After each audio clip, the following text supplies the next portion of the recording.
mais aussi de l'entourage de William Branham, qui est aussi très important pour cette émission et aussi pour vous, peuple de Dieu, parce que vous devez pas seulement savoir qui était William Branham, mais vous devez savoir aussi qui étaient les personnes qui figuraient dans l'entourage de William Branham. Aujourd'hui, nous parlerons de ces gens qui ont fait la ceinture de William Branham, leur foi, leur croyance et le lien qu'ils avaient avec William Branham. Notre émission va se passer sur la carte géographique des États-Unis d'Amérique et précisément, nous aurons affaire aussi à Jeffersonville, la petite ville où William Branham était devenu chrétien selon l'histoire, où il entra dans l'église de son pasteur Roy E. Davis, et l'histoire des Branham commence par là en 1933. À travers notre mission, nous n'allons pas spéculer, nous allons utiliser les évidences réelles, nous allons utiliser le message de William Branham, ce qu'il nous a raconté, et puis nous allons les analyser aussi avec les archives et l'histoire. Nous allons connecter les évidences aux articles que nous allons trouver aussi dans le journaux, ainsi que dans les librairies dans cette émission. Sans plus tarder, nous sommes en 1933. En 1933, nous sommes dans les journaux aux États-Unis, précisément à Jeffersonville,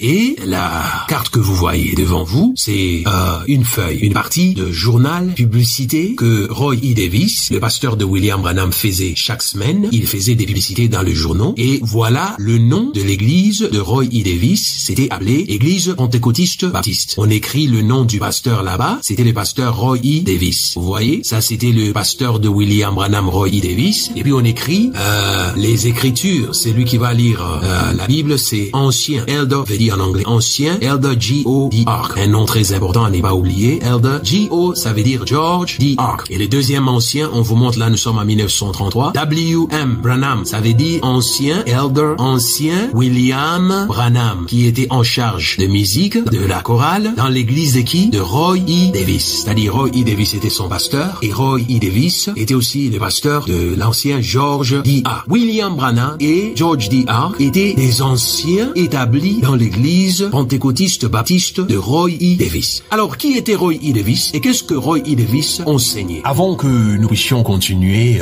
au point où nous allons commencer à partager et découvrir la profondeur des gens qui entouraient William Branham, nous voulons d'abord parler de son pasteur. C'est lui qui a enfanté Branham spirituellement dans le ministère. Quel message il prêchait et qui il était, Roy E. Davis, et qu'est-ce qu'il a communiqué à son église, aussi à William Branham. Et après là, nous allons partager ensemble les évidences que nous avons devant nous et nous allons analyser la nature des liens qu'avait William Branham avec ses autres pasteurs internationaux qui l'entouraient. Tout d'abord, avant que nous vous parlons de pasteur Roy E. Davis, le pasteur de William Branham, nous allons vous amener aux États-Unis. Nous sommes dans les informations à New York en 1900.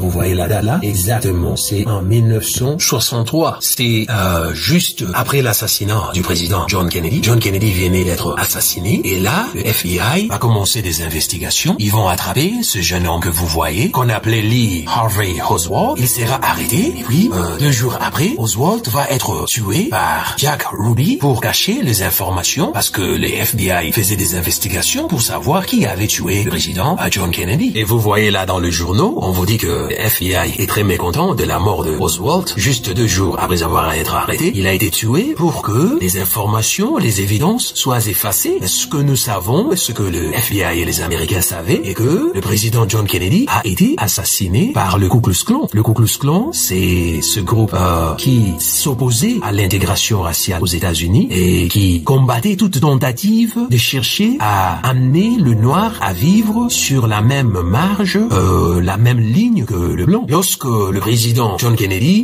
devait poser sa candidature en 1960, il a promis à tous les Américains qu'une fois élu, il va amener l'intégration raciale, c'est-à-dire il va permettre aux Noirs de vivre aussi dans la même société que le blanc et de bénéficier aussi de tous les avantages qu'avait le blanc. Et ce message-là n'était pas apprécié du tout par le Ku Klux Klan et il s'était décidé de le combattre et de combattre aussi Martin Luther King. Et lorsque vous partez dans le document des FBI qui était publié, vous voyez la date et ils ont commencé à faire leurs investigations pour essayer de retracer les personnes qui étaient responsables de la mort du président John Kennedy. Et à ce point-là, les agents des FBI vont directement aussi identifier que le Ku Klux Klan que vous voyez là, les Knights of the Ku Klux Klan, c'est la sommation de 2 sociétés secrètes qui ils étaient à la base de cet incident qui s'était passé. Et parmi le nom qui figurait sur la liste que le FBI a recherché, il y a le nom principal qui était le nom de Roy E. Davis, qui est le pasteur de William Branham. Et cet homme qui était un Ku Klux Klan de haut niveau, on l'appelait le Imperial Imperial Wizard, c'est-à-dire le sorcier impérial, le grand sorcier. Il était connu nationalement aux États-Unis comme un grand sorcier, un Ku Klux Klan de haut niveau. On l'appelait le grand dragon. C'est le pasteur de William Branham. Oui, oui. Alors, ici, nous sommes en 1958. Et souvenez-vous, 1958, c'est une date très importante, une année très importante.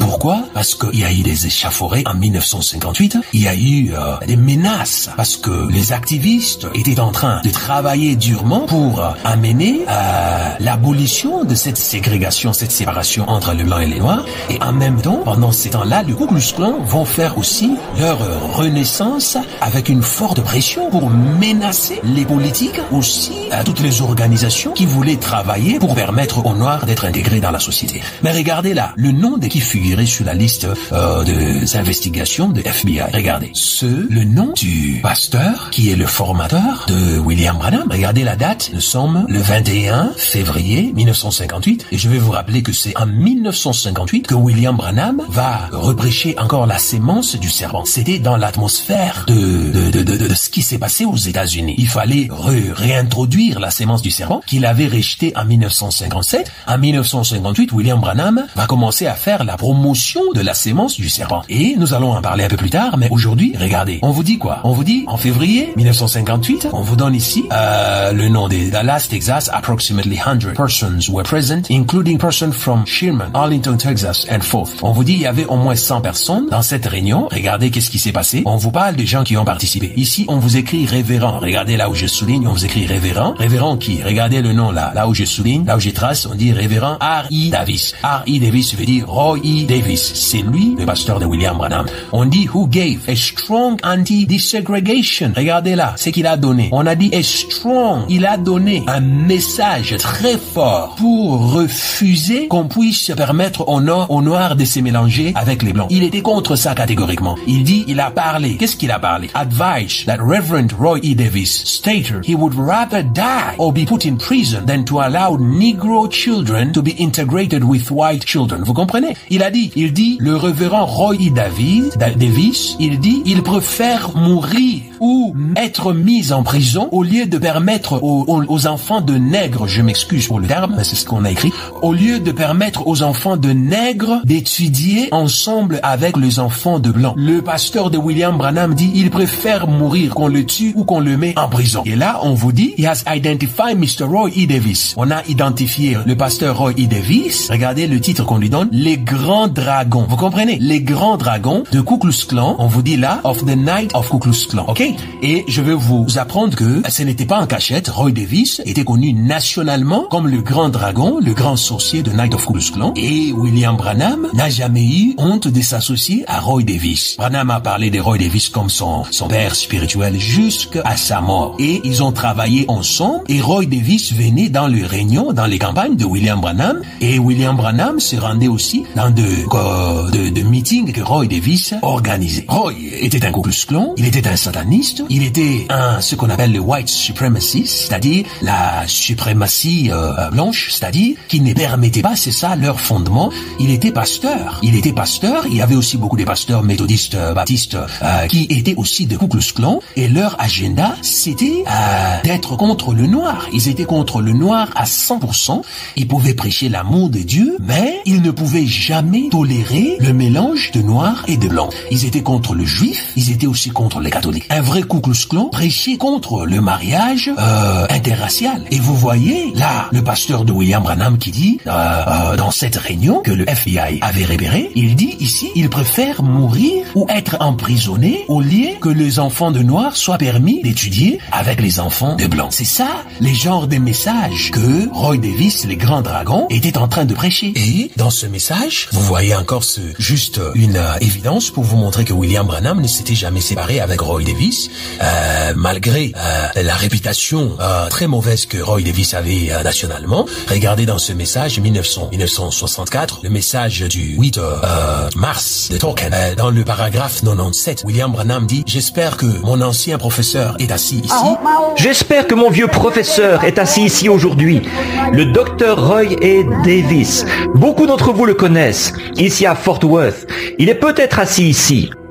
avec Roy E. Davis. Ils travaillaient ensemble et ils s'attendaient à ce que Roy Davis le suit et soit dans plusieurs de ses réunions. Et Roy Davis le faisait. Et Roy lui-même parle de William Branham. Il dit Branham, c'est mon Timothée. Et depuis très longtemps aux États-Unis, le FBI s'est senti menacé par le Ku Klux Klan. Ils avaient aussi des membres qui étaient dans le Ku Klux Klan pour les infiltrer. Et là, vous voyez, nous sommes en 1958. Ça, c'est le papier de FBI. Regardez là. On vous montre concernant leurs enquêtes qu'ils ont fait où c'est au Texas. Pendant ce temps-là, David avait été le Imperial Wizard, des grands dragons de Ku Klux Klan, des 7 bases qu'il avait déjà établies au Texas, qui était une très grande base. Et Roy E. Davis était leur chef. Regardez ici, on vous dit Activities at meeting at Oak Cliff White Citizen Council. On vous donne l'adresse là, et puis on vous dit qui est celui qui est en train de coordonner ces activités-là. On vous donne le nom de révérend Roy E. Davis. Regardez, vous voyez? C'est-à-dire, Roy Davis était connu, who was elected president. Vous comprenez? Il était connu comme étant le président et le grand chef de Ku Klux Klan, ce groupe de satanistes qui avait pour objectif de détruire aussi les Noirs, de les sacrifier, de les brûler aussi, de les égorger.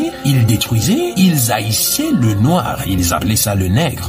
Et dans leur idéologie, il y a ce qu'ils appellent la sémence du serpent. C'est ça que David, le Roy Davis prêchait, et tout le membre de Ku Klux Klan prêchait la double ligne du sang. C'est-à-dire, il y a le sang pur et il y a le sang impur. Le sang impur, pour eux, c'est le sang qui vient de cette relation sexuelle entre Ève et le serpent. Et pour eux, l'homme noir n'était pas créé à l'image de Dieu. C'est l'homme noir qui était le résultat du péché. L'homme noir a été créé ou est apparu à l'existence à cause du péché. C'est-à-dire l'homme que Dieu créa à son image, c'est l'homme blanc, selon eux. Lorsque les activistes de Ku Klux Klan faisaient leurs manifestations, et dans leurs manifestations, ils n'avaient pas honte d'écrire clairement qu'ils étaient contre le mariage entre les blancs et les noirs. Et ils disaient tel genre d'acte, c'est communiste, c'était un langage pour tout le Ku Klux Klan. Ils aimaient beaucoup blâmer le communisme et ils disaient marier ou mariage entre blancs et noirs, c'était l'influence du communisme et c'était du satanisme. Ils étaient contre ça et ils étaient prêts à faire couler leur sang pour empêcher l'intégration raciale. Pour comprendre l'héritage des enseignements que Roy E. Davis a passé ou légué à William Branham, vous devez d'abord comprendre que Roy Davis et William Branham ne se sont jamais séparés. Même lorsque Roy Davis avait quitté la ville de Jeffersonville et William Branham a pris carrément l'église, c'était le membre qui était dans l'église de Roy Davis. L'église est là, c'était pentecôtiste, Baptiste Church. Le pasteur est là. Et souvenez-vous, je vous ai donné le nom, ce nom qui est très important. Regardez le nom de ce premier ancien George D. Et le deuxième ancien, c'était ancien William Branham qui était en charge de la musique. Et vous avez, il y a troisième ancien C.E. Mayers, vous voyez, et vous continuez là, on vous donne le programme de l'église. C'était ça, Roy Davis donnait le programme de son église, pas seulement à Jeffersonville, partout où Roy Davis implanté les églises, il avait l'habitude de faire la publicité de ces églises. Alors, ça c'est dans le journal en 1933. Et regardez, cet ancien qu'on appelle Elder George D. Ark, ce qu'il va révéler à William Branham. Donc là, nous allons utiliser cet ancien comme référence. Regardez son nom, George D. Ark. Et voyons voir ce que William Branham va nous raconter concernant George D. Ark. Cet homme que vous voyez sous cet arbre, c'est William Branham. Et Branham va nous révéler, quand bien même ses disciples croient que Branham est né avec toutes les révélations, c'est lui qui a amené la révélation de la sémence du serpent, c'est l'ange de Dieu qui l'a révélé, ou la sémence ou la révélation de l'âge de l'église qui a existé déjà. Les 7 sceaux, il y a des pasteurs tels que Clarence Larkin, C.F. Schofield, ils en ont déjà parlé, et Branham va nous révéler sa première fois où on l'a soufflé les informations sur la sémence du serpent et quelle a été sa réaction. Voyons voir. Ici, tout d'abord, nous voulons vous présenter cet acte de vente de l'église que William Branham avait acheté en 1936. C'est-à-dire, pour toute la première fois, sur le sol américain, le gouvernement américain va permettre à William Branham d'acheter une église. C'était en 1936. En 1936, et regardez qui étaient les anciens qui ont accompagné William Branham pour acheter cette église. Ici, on vous écrit warrant deeds. Ça veut dire le papier qu'on donne pour le droit d'achat. Et le premier ancien, c'était ancien E.A. Stewart. Le deuxième ancien, c'est le nom que je vous avais dit, George D. Ark. Regardez ça, c'est très important. Vous allez voir, je veux vous parler de cet ancien. George D. Ark, qui était ancien aussi dans l'église de Roy E. Davis. E.A. Stewart était aussi ancien dans l'église de Roy E. Davis. Et Frank Weber était aussi ancien dans l'église l'église de Roy E. Davis, mais cette fois-ci, Roy Davis a déjà fui la ville à cause de ses crimes. Nous sommes en 1936 et ici, ces trois anciens sont en train de travailler comme des trustees, c'est-à-dire les anciens le plus proches de qui? Regardez le nom, on vous dit de Billy Branham. Billy Branham, c'est William Branham et son église s'appelait comment en 1936? Pentecostal Tabernacle, c'est-à-dire tabernacle pentecôtiste. Son église ne s'appelait pas tabernacle de Branham, non. En 1936 jusqu'en 1944, l'église de William Branham s'appelait tabernacle pentecôtiste. Et c'est le même ancien E.A. Stewart, George D. Ark, Frank Webner, qui étaient les anciens dans l'église de Roy E. Davis, qui sont devenus aussi anciens dans l'église de William Branham. Vous voyez là, on vous écrit, nous sommes où? À Jeffersonville. Et c'est en 1936. En 1936. Alors, George D. Ark, qu'est-ce qu'il va dire à William Branham, cet ancien? Parce que lui, il était un peu plus vieux que William Branham. Qu'est-ce que George D. Ark va révéler à William Branham? Alors, voyons ce que William Branham nous raconte. Et là, même concernant William Branham lui-même, vous allez voir que William Branham va prendre la même stratégie que Roy E. Davis utilisait pour utiliser les journaux pour faire la publicité de son église. Là, nous sommes en 1943. Regardez quel était le nom de l'église de William Branham. Un moment, lorsque vous grandissez là, les images, nous sommes dans les journaux, regardez. Là, il y avait, c'était pas seulement l'église de Branham qui faisait les publicités ou de Roy Davis, mais il y avait beaucoup de pasteurs. Regardez là, il y a un pasteur qui fait la publicité de son église. Il y a l'autre là, on vous dit, c'est le First Christian Church, qui fait la publicité de son église, et il donne leur date, et aussi, de quoi il parle. Et aussi, ici, vous venez ici, vous trouvez, il y a William Branham. Il y a William Branham. Comment s'appelait l'église de William Branham? Regardez, ça s'appelait Pentecostal Tabernacle. C'était tabernacle pentecôtiste. Alors, ne suivez pas le mensonge de Branham. Quand Branham vous ment pour dire qu'il n'était pas pentecôtiste, c'est du mensonge. William Branham, c'est quelqu'un qui avait une facilité de mentir. Il mentait tellement beaucoup et vous allez découvrir. Pentecostal Tabernacle. Ça veut dire, regardez même l'adresse. Oui, Pennant Street. On vous dit WM. C'est William, révérend WM Branham. William Branham, son nom est là. Et on vous dit, son programme de l'église est là, ainsi de suite. Et là, vous voyez, même dans le journal, ce sont des évidences. Et aujourd'hui, Branham est incapable d'effacer toutes ces évidences. Vous avez toutes les informations, c'était publié dans le journal. Dans ces temps-là, le journal, c'était plus que la télé aujourd'hui. Tout se passait dans le journal. Les anniversaires de mariage, les anniversaires de naissance, les fêtes de l'église, les informations, toutes les nouvelles de l'église,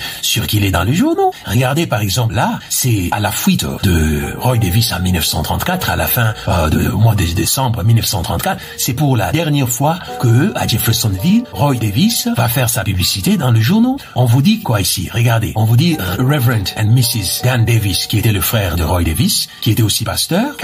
On vous donne le nom de El Paso et on vous dit quoi? Leave Friday night. Il y a la femme de Roy Davis et son petit frère qui était aussi pasteur. On vous dit, ils vont quitter Jeffersonville, ils vont aller en tournée évangélique, ils vont plus opérer à Jeffersonville indefinite period, c'est-à-dire pour toujours. C'était le jour où Roy Davis informait à travers sa femme le peuple de Jeffersonville que Roy Davis quittait la ville indéfinitivement. Vous comprenez? Et on vous dit que le service va continuer, mais Roy Davis, sa femme et son frère vont disparaître de Jeffersonville. Vous devez avoir un principe dans la vie. Quand une personne vous ment une fois, vous devez savoir que cette personne vous mentira 10 fois. Quand une personne vous ment une fois, cette personne aura toujours l'envie ou l'habitude de vous mentir encore. Pourquoi est-ce que William Branham va refuser qu'il ne vient pas d'une église pentecôtiste pendant que toutes les évidences sont là et jusqu'aujourd'hui il n'y a pas une évidence qui peut prouver que Branham vient d'une église baptiste? Par contre, toutes les évidences, et Roy Davis lui-même n'a jamais réfuté cela, même dans les années 1950-55, Roy Davis continue à réaffirmer qu'il est le pasteur de l'église pentecôtiste baptiste. Mais pourquoi William Branham va renier cela? Pourquoi est-ce que Branham va préférer mentir et dire qu'il n'a jamais été pentecôtiste? Regardez là, le nom que vous voyez là, c'est le nom de la première femme de William Branham, celle qu'on appelait Hope Brumbach. C'est elle la maman de Billy Paul. On vous dit, le pasteur c'est Roy E. Davis, l'église c'est First Pentecostal Baptist Church, et on vous dit Hope Brumbach will lead the devotional meeting. On vous dit que Hope Brumbach, la première femme de William Branham, la maman de Billy Paul, c'est elle qui va ouvrir le service d'ouverture. Vous voyez? Dans l'autre publicité, nous avions vu que William Branham était ancien. Voilà, et vous voyez aussi le nom de l'autre ancien, E.A. Mayer, et vous continuez, c'était le programme de l'église. Alors, aujourd'hui, Branham ne peut pas s'échapper aux évidences. Et beaucoup des branhamistes n'aiment pas faire des recherches, comme ils n'aiment pas la vérité, et ils se laissent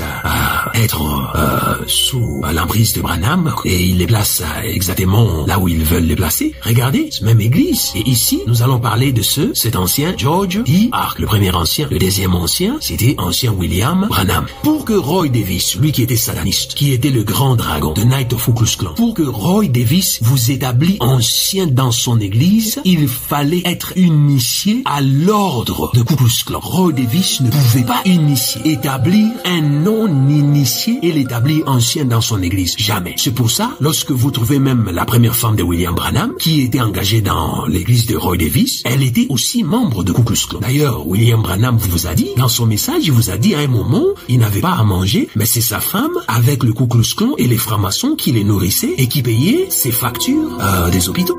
En fait, c'est eux qui ont payé ma facture d'hôpital. À la maison, nous n'avions même pas de quoi manger. Alors, comment aurions-nous pu payer une facture d'hôpital de plusieurs centaines de dollars? Mais elle, par l'entremise de l'association de bienfaisance de son église et du Ku Klux Klan, elle a payé ma facture d'hôpital, les francs-maçons.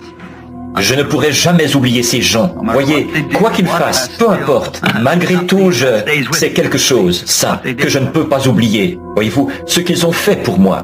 Ils ont payé la facture du docteur Reader.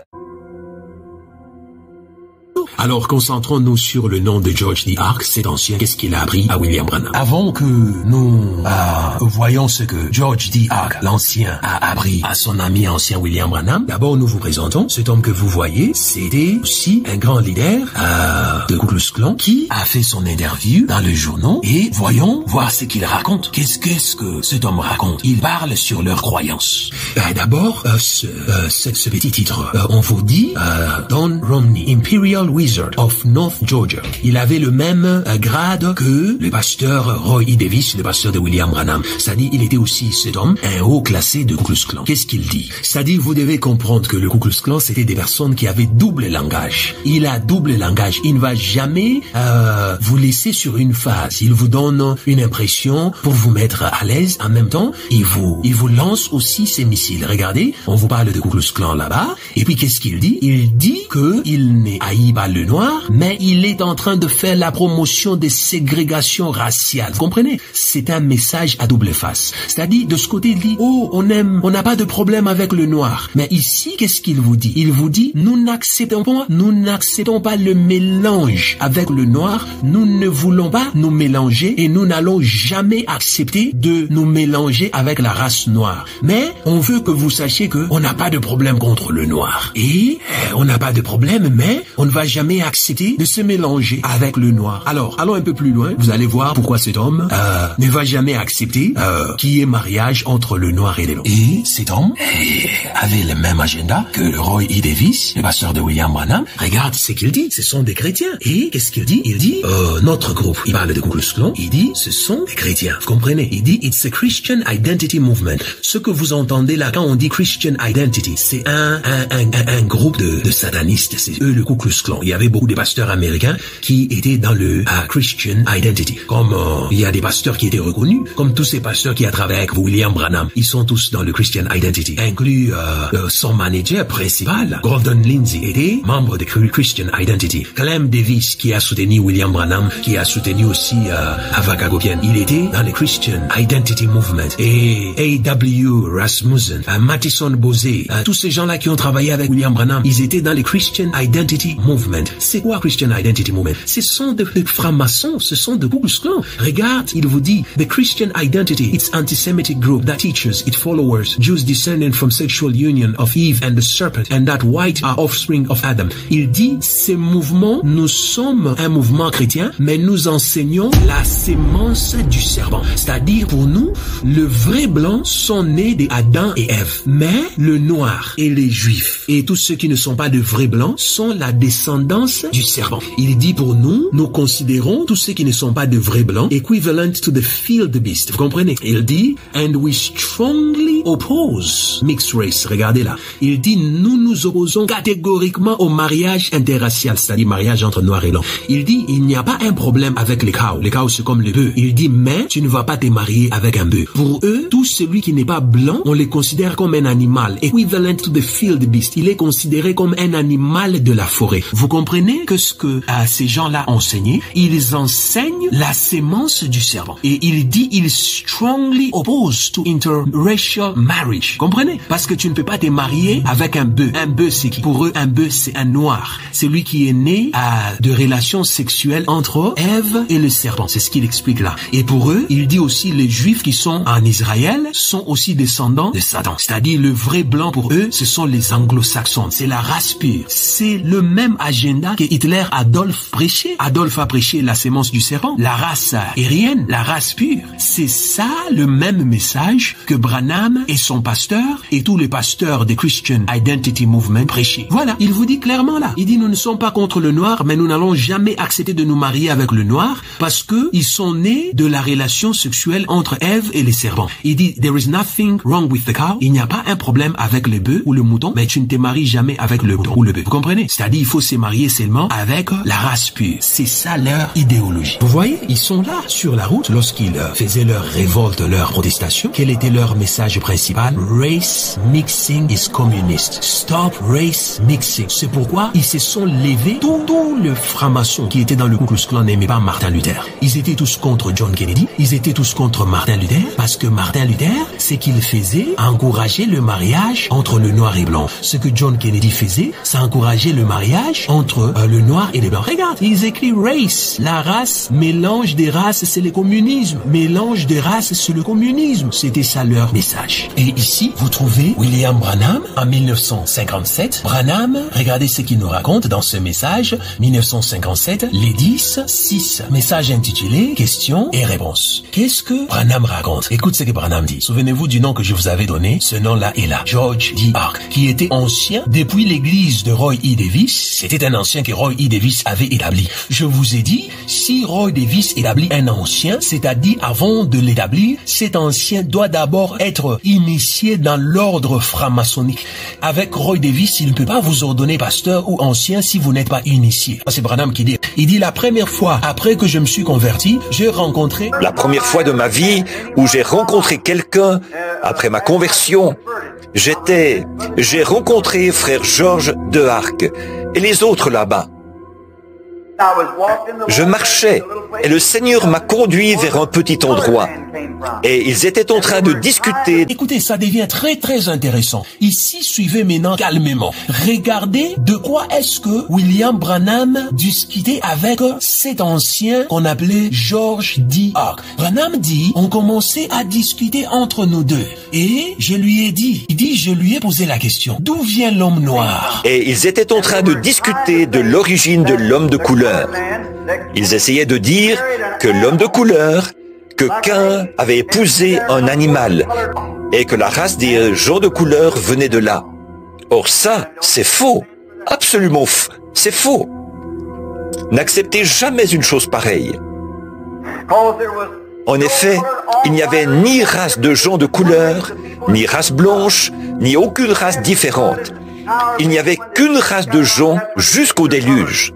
Alors, après le déluge et la tour de Babel, quand ils ont commencé à se disperser, c'est alors qu'ils ont pris leur couleur et tout. Ils sont tous issus du même arbre. Exactement. Adam et Ève ont été le père et la mère, sur le plan terrestre, de toutes les créatures vivantes, de tous les êtres humains qui aient jamais vécu sur Terre.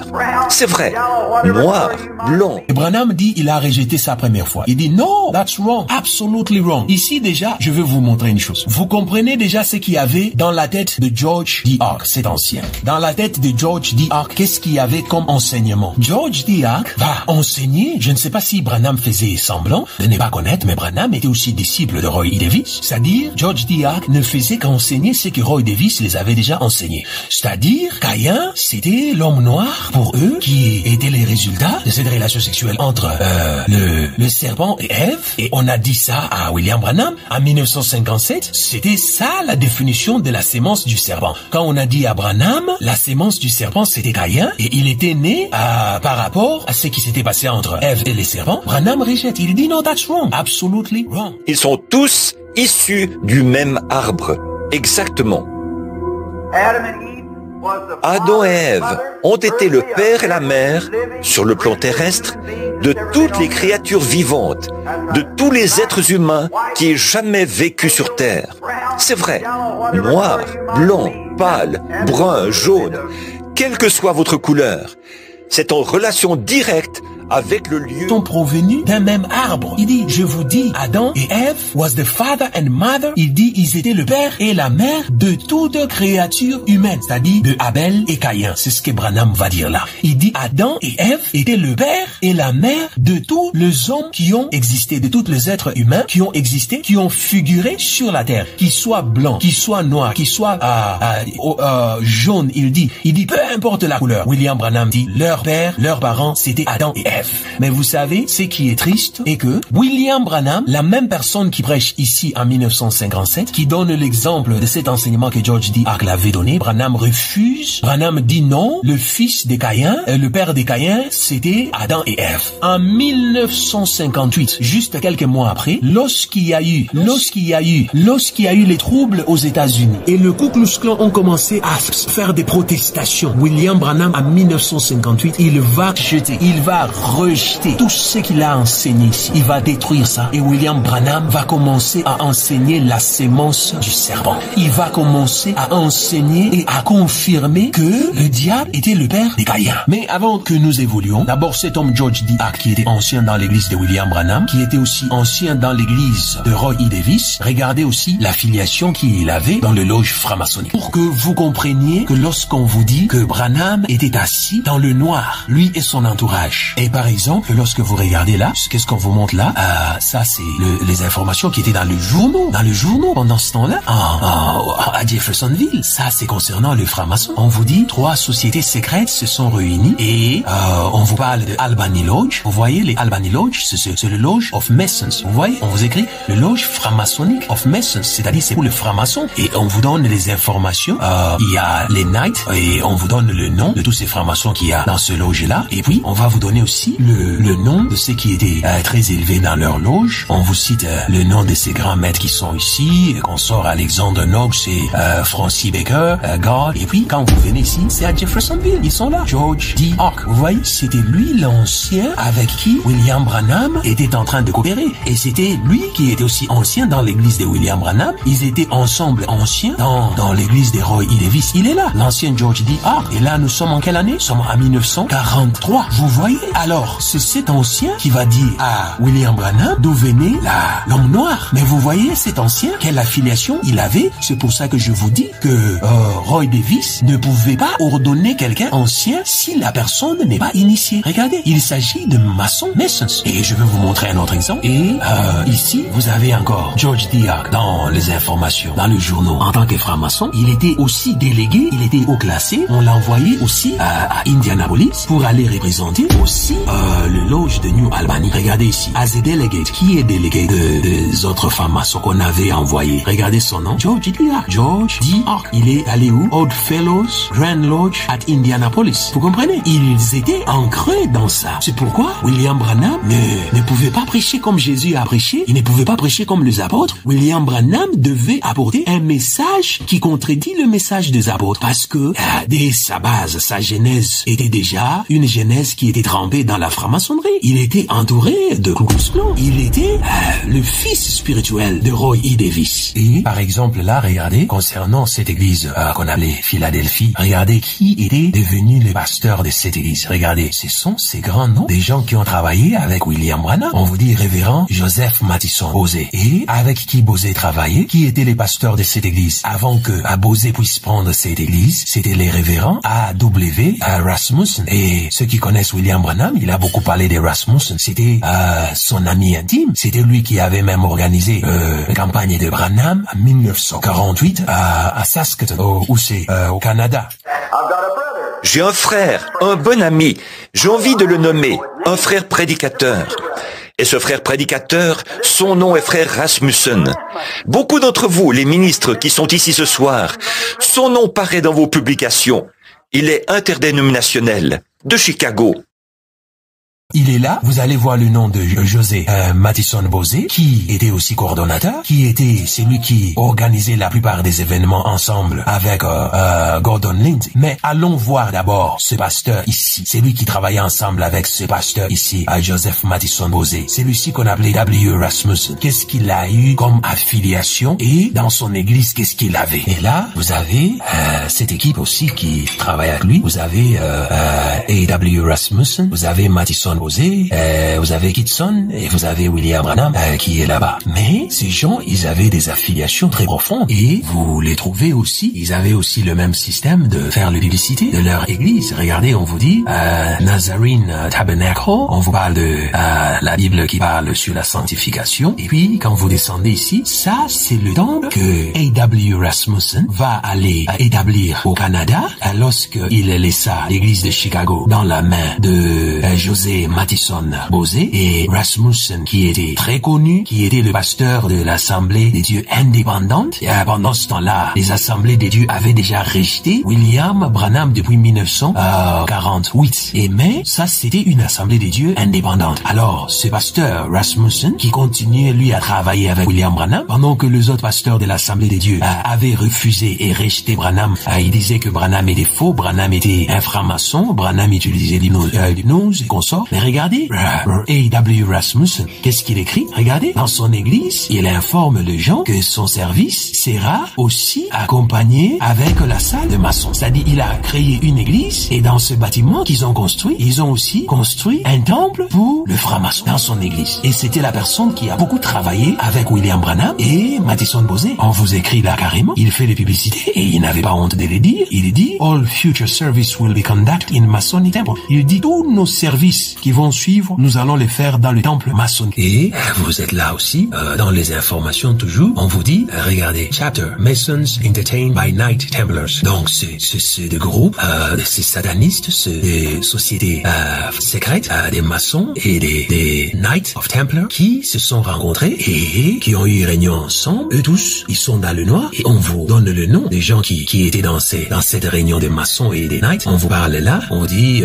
il y a tellement beau à lire, about 225 membres de fraternité qui étaient là. On vous parle, on vous donne le nom. Mais regardez, parmi le nom des gens de Chicago qui étaient là, qu'est-ce qu'on vous dit? On vous donne le nom de A.W. Rasmussen. Vous comprenez? C'est le même pasteur qui a construit son église et qui a aussi construit le temple de maçon à l'intérieur de son église. Son nom est là et c'était bien lui qui était chargé d'organiser des conférences pour William Branham à Chicago parce qu'il était très populaire.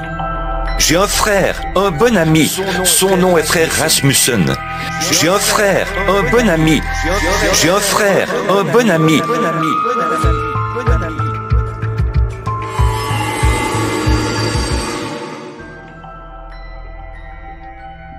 Vous venez ici, c'est dans les informations des assemblées des dieux indépendantes. C'est-à-dire, on ne parle pas des assemblées des dieux ici, mais c'est un peu comme la photocopie des assemblées des dieux. On vous dit, eux, ils sont indépendants. C'est-à-dire, ils ne dépendaient pas des assemblées des dieux. Et qui conduisait ça? C'est Rasmussen, c'est A.W. Rasmussen. Quand vous venez, ça, ce sont des programmes, ces croisades qu'il devait faire. Vous voyez son nom qui est là, A.W. Rasmussen, pasteur. Et puis, Apostolic House, on vous dit, il a invité qui? Je veux que vous voyez ce nom qui est là. Regardez bien, cet homme a travaillé aussi avec William Branham. Il a voyagé avec William Branham. On l'appelait le révérend George Houghton. Révérend George Houghton. Le nom que je suis en train d'encercler là. Regardez, révérend George Houghton. Et je vais vous montrer ce que c'est donc.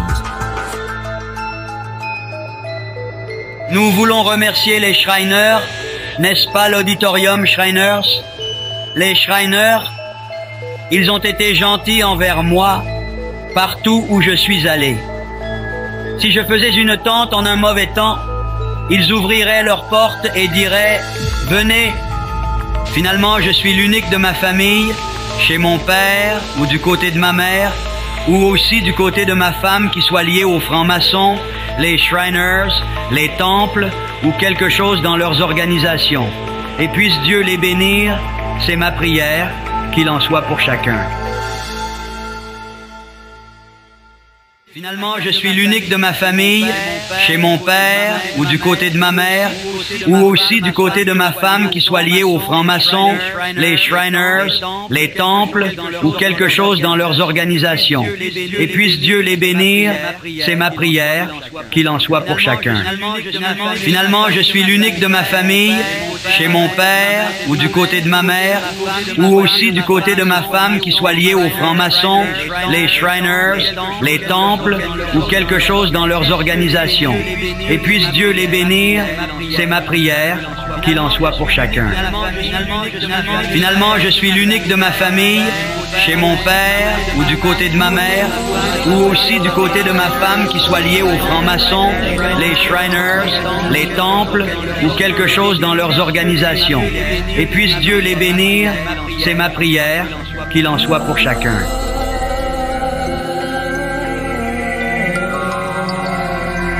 Frère Branham, est-ce mal d'appartenir à un club après qu'on est devenu chrétien, par exemple celui des francs-maçons? Non, monsieur. Soyez un chrétien où que vous soyez. Peu m'importe l'endroit où vous êtes. Vous pouvez quand même être un chrétien. Non, monsieur. Soyez un chrétien où que vous soyez.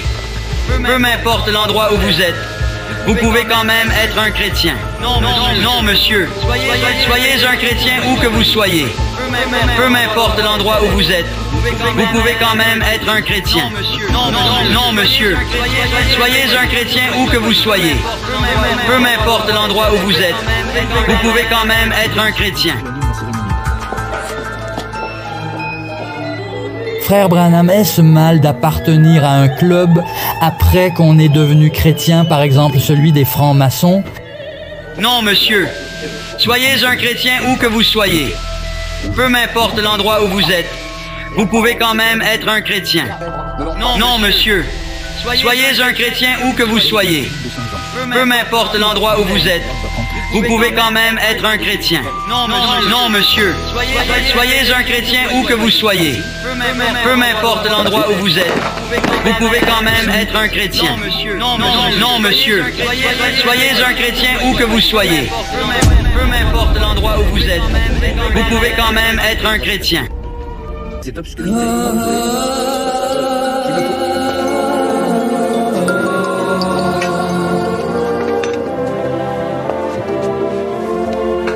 Les frères couvreurs et maîtres des cérémonies forment une porte.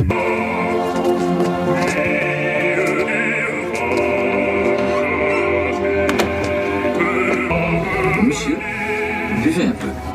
Buvez tout.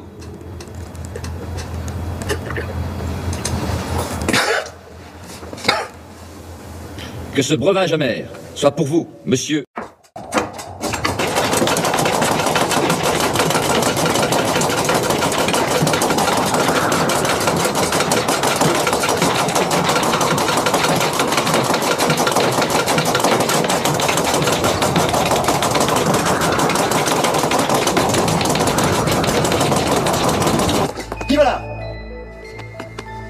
Frère Branham, est-ce mal d'appartenir à un club après qu'on est devenu chrétien, par exemple celui des francs-maçons?